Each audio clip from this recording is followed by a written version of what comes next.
चुप रहना एक अद्भुत गुण है जिसे हम नजरअंदाज कर देते हैं।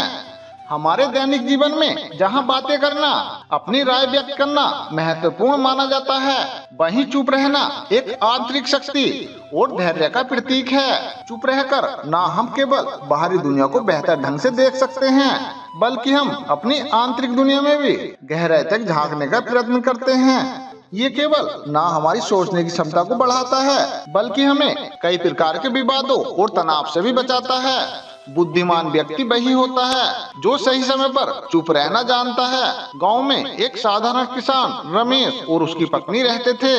यह गांव अपने शांत वातावरण के लिए मशहूर था, जहां खेतों में हरियाली और पेड़ की छांव में लोग काम करके शाम को थकान मिटाते थे। रमेश भी एक बहुत मेहनती किसान था, लेकिन उसकी पत्नी कविता एक विपरीत स्वभाव की थी। कविता बहुत बातें करती थी, ना केवल वो अपने घर में बल्कि गांव में भी अपनी बातों से जानी जाती थी। लोग कहते थे अगर कविता किसी से बात करना शुरू कर दे तो वह तब तक नहीं रुकेगी जब तक कि वह सामने वाला थक न जाए। गांव के लोग भी उसकी आदत से वाकिफ थे और उसके पास बैठने से कतराते थे। रमेश एक शांत स्वभाव का था। वह अपनी पत्नी के हर बात सुनता था, लेकिन उससे कभी कुछ नहीं कहता था।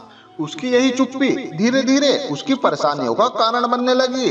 कविता के बातों के बवंडर में कभी कभी रमेश अपने मन के विचारों को भी खो देता था।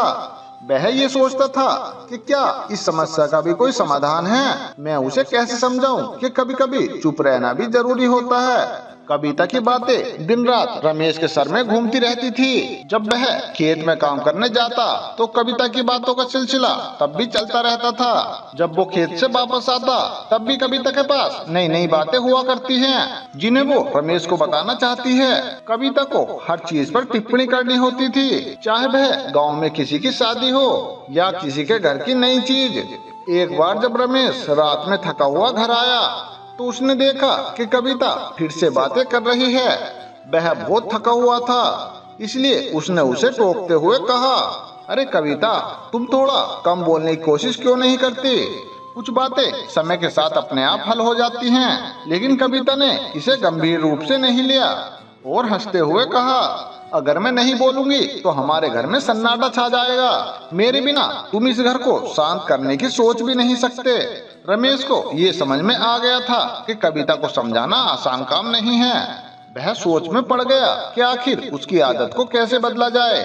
कई बार यह सोचने लगा कि चुप रहकर ही इस समस्या का समाधान खोजा जा सकता है, लेकिन उसकी चुप्पी उसे रोकने के बजाय उसे और बोलने के लिए प्रेरित करती थी। रमेश को कुछ भी समझ में नहीं आ रहा था कि वो क्या करे। गांव में एक महान गुरुजी रहते थे, जिनकी साधना और ज्ञान की चर्चा दूर दूर तक थी। वे एकांत में रहकर ध्यान करते थे और लोगों को जीवन की गहरी शिक्षाएं देते थे। रमेश ने सोचा कि शायद गुरुजी ही उसकी समस्या का हल बता सकते हैं, इसलिए वह एक दिन गुरुजी के आश्रम में गया और उनके चरणों में बैठ गया। गुरुजी ने रमेश की उदासी को भांपते हुए पूछा, अरे क्या बात है पुत्र, तुम इतने चिंतित क्यों हो? क्या तुम्हें कोई समस्या है? रमेश ने धीरे धीरे अपनी पत्नी की बातों को गुरुजी से बताया और कहा, गुरुजी, मेरी पत्नी बहुत बोलती है, वो बहुत बातें करती है। कभी कभी उसकी बातें इतनी ज्यादा हो जाती हैं कि मैं उन्हें सहन नहीं कर पाता। मैं चाहता हूँ कि वह शांत रहे, लेकिन जब भी मैं उसे समझाने की कोशिश करता हूँ तो वह और अधिक बोलने लगती है। मुझे नहीं समझ आ रहा है कि मैं क्या करूँ। गुरुजी ने मुस्कुराते हुए रमेश की बात सुनी और कहा, तुम्हारी समस्या का हल तुम्हारी इस चुप्पी में है, परंतु तुम्हें इसे सही ढंग से अपनाना होगा। चुप्पी सिर्फ शब्दों का अभाव नहीं है, यह एक मानसिक स्थिति है जिसमें इंसान खुद को भीतर से सुनता है। जब तुम चुप रहते हो तो तुम अपनी शक्ति को बचाते हो और वही शक्ति तुम्हें मानसिक शांति देती है।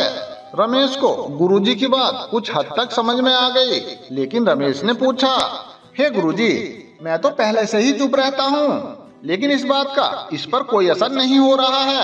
मेरी पत्नी तो मेरी चुप्पी को अपनी जीत मानती है और भी बहुत सारी बातें करती है। गुरुजी हंसने लगे और बोले, तुम्हारी चुप्पी सिर्फ बाहरी चुप्पी है, अभी भी तुम्हारे मन में अशांति है जो तुम्हारी पत्नी की बातों को सुनकर उभरती है। तुम्हें असली चुप्पी को समझना होगा, जो तुम्हारे भीतर की शांति को बनाए रखे। आज से कुछ दिन तुम हमारे साथ रहो और ध्यान का अभ्यास करो। इससे तुम्हें आंतरिक शांति मिलेगी और तुम अपनी पत्नी की बातों को बिना किसी तनाव के सुन पाओगे। फिर रमेश ने गुरुजी की सलाह मान ली और आश्रम में कुछ दिन बिताने का फैसला किया। वहाँ उसे ध्यान का महत्व समझाया गया। वह हर सुबह गुरुजी के साथ ध्यान में बैठता और अपनी सांसों पर ध्यान केंद्रित करता। शुरुआत में तो उसका मन बहुत विचलित होता था, लेकिन धीरे धीरे उसने शांति को महसूस करना शुरू कर दिया। गुरुजी उससे बार बार कहते, शांति भीतर से आती है। जब तुम अपनी आंतरिक शांति को पालोगे तो बाहरी दुनिया के शोर तुम्हें परेशान नहीं करेंगे। रमेश को ये सीखने को मिला कि केवल बोलने या ना बोलने से नहीं, बल्कि मन की शांति से ही जीवन के समस्याओं का समाधान किया जा सकता है। कुछ दिन ध्यान करने के बाद रमेश को ये पता चला कि उसकी बाहरी चुप्पी अब अंदर की चुप्पी नहीं रही थी, बल्कि उसके भीतर भी एक गहरी शांति थी। अब वह अपनी पत्नी की बात सुनने में खुद को सहज महसूस कर सकता था, क्योंकि उसने अपनी मन की आवाज को शांत करना सीख लिया था। कुछ हफ्तों बाद रमेश घर लौट आया। अब उसके मन में कोई भी बेचैनी नहीं थी। वह पूरी तरह से बदला हुआ था। जब वह घर पहुंचा तो कविता ने पहले की तरह अपनी बातों का सिलसिला शुरू कर दिया। पहले की तरह वह छोटी बड़ी बात पर अपनी राय दे रही थी, लेकिन अब रमेश को उसकी बात सुनकर कोई गुस्सा या तनाव महसूस नहीं हुआ। उसने बस शांतिपूर्वक उसे सुना और सुनकर मुस्कुराने लगा। कविता ने देखा कि अब रमेश उसकी बात का जवाब नहीं दे रहा था। वह हैरान हो गई और उसने पूछा, अरे तुमने मेरी बातों पर कुछ जवाब क्यों नहीं दिया? पहले तो तुम मुझे समझाते थे, मगर अब चुप क्यों हो? रमेश ने मुस्कुराते हुए कहा, मैंने गुरुजी से सीखा है कि चुप रहना भी एक प्रकार की बात होती है। चुप्पी में भी शब्द होते हैं। अगर हम उसे सुनने का प्रयास करें तो हम बहुत कुछ सीख सकते हैं, समझ सकते हैं। कविता को ये बात अजीब लगी। वह रमेश की शांति को देखकर कुछ देर के लिए चुप हो गई। रमेश की यह चुप्पी अब कविता के मन को छूने लगी थी। समय के साथ कविता ने महसूस किया कि रमेश अब उसकी बातों का जवाब नहीं देता। उसने ये भी देखा रमेश अब बहुत शांत हो गया था। उसकी चुप्पी में एक नया आत्मविश्वास था जो पहले कभी नहीं था। कविता को अब रमेश की यह चुप्पी एक खास लगने लगी थी। एक दिन कविता ने रमेश से पूछा, तुम्हारी यह चुप्पी मुझे बदल रही है। पहले मैं जब बोलती थी तो तुम परेशान हो जाते थे, लेकिन अब तुम शांति से मेरी बातों को सुनते हो। क्या तुम्हें अब मेरी बातें बुरी नहीं लगती? फिर रमेश ने शांतिपूर्वक उत्तर दिया, तुम्हारी बातें अब भी वही हैं, बस मेरा नजरिया बदल गया है। मैंने ये सीखा है कि सिर्फ बोलने से ही नहीं, बल्कि चुप रहने से भी जीवन की कई समस्याएं हल होती हैं। अब मैं तुम्हारी बातों को शांत मन से सुनता हूँ और इस चुप्पी में मुझे शांति मिलती है। फिर कविता ने इस बात को गहराई से सोचा और महसूस किया कि उसकी बातें सिर्फ इसलिए होती थी कि वह खुद में खालीपन महसूस करती थी। उसने देखा कि रमेश जब उसकी बातों का जवाब नहीं देता, फिर उसने धीरे धीरे अपने शब्दों को मापना और सोच समझकर बोलना शुरू किया। रमेश और कविता एक दिन गुरुजी के पास गए और उन दोनों ने गुरुजी का धन्यवाद किया। गुरुजी ने बताया कि शांति का महत्व वो ही समझ सकता है जिसने शांति को महसूस किया हो। जब हम शब्दों को मापकर बोलते हैं और सही समय पर चुप रहते हैं, तब हम अपनी मानसिक ऊर्जा को संतुलित कर पाते हैं। जीवन में जो कुछ भी होता है वह हमारे विचारों और प्रतिक्रियाओं का परिणाम होता है।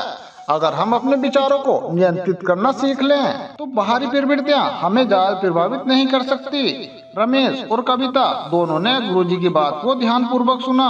रमेश ने अनुभव किया कि उसकी आंतरिक शांति ने न केवल उसे बदला है, बल्कि कविता को भी एक नई दिशा दी है। कविता ने अब समझ लिया था कि अधिक बोलना जरूरी नहीं है, कभी कभी चुप रहकर ही हमारी समस्याओं का समाधान मिल सकता है।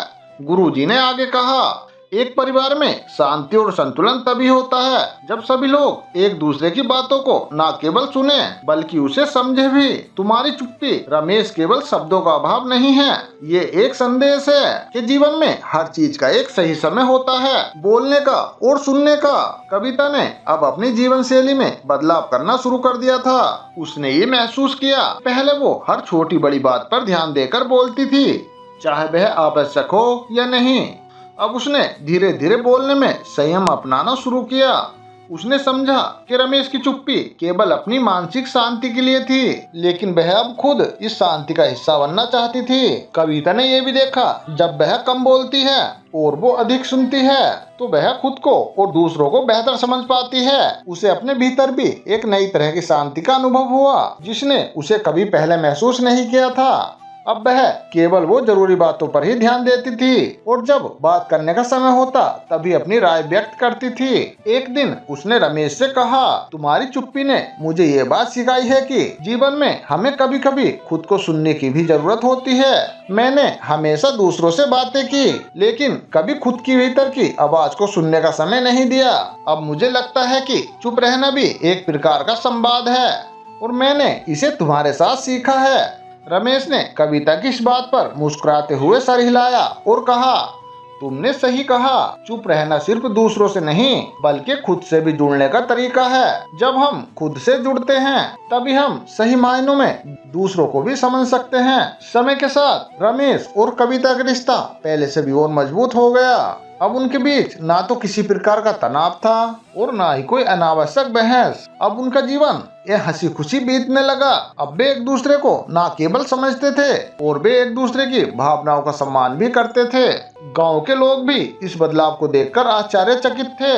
जो कविता पहले हर किसी से बात करती थी और अपनी राय व्यक्त करती थी, अब वह एक संतुलित और शांत महिला बन चुकी थी। गांव में लोग अक्सर ये बात कहते थे कि देखो रमेश और कविता के रिश्ते में कितनी शांति है। पहले जहां बातें खत्म नहीं होती थी, अब वहां शांति और समझदारी का राज है। एक दिन गांव के एक व्यक्ति ने रमेश से पूछा, अरे भाई, तुमने कैसे अपनी पत्नी को इतना बदल दिया? वह पहले तो बहुत बातें करती थी, अब वह बहुत ही शांत और संयमित हो गई है। रमेश ने हंसते हुए उत्तर दिया, अरे मैंने उसे नहीं बदला, उसने खुद को ही बदला है। और ये बदलाव तब हुआ जब उसने खुद की आवाज सुनी और इस बात को समझा कि शांति भी एक प्रकार का संवाद है। एक बार फिर से रमेश और कविता गुरुजी के पास गए। उन्होंने गुरुजी से कहा, हे गुरुजी, आपकी शिक्षा ने हमारे जीवन को बदल दिया है। आपके दिए हुए उपदेश से हम अपने जीवन को शांति और खुशमय बना रहे हैं। गुरुजी ने आशीर्वाद देते हुए कहा, याद रखना, जीवन में शांति का महत्व सबसे अधिक है और ये चुप्पी हमें जीवन की सच्चाई को समझने में मदद करती है। तो दोस्तों, कैसी लगी हमारी वीडियो कमेंट बॉक्स में लिखकर जरूर बताएं और हमारे चैनल को सब्सक्राइब भी कर लें। तो मिलते हैं दोस्तों इसी तरह की एक और नई वीडियो के साथ। तब तक आप अपना ध्यान रखिए और हमेशा खुश रहिए।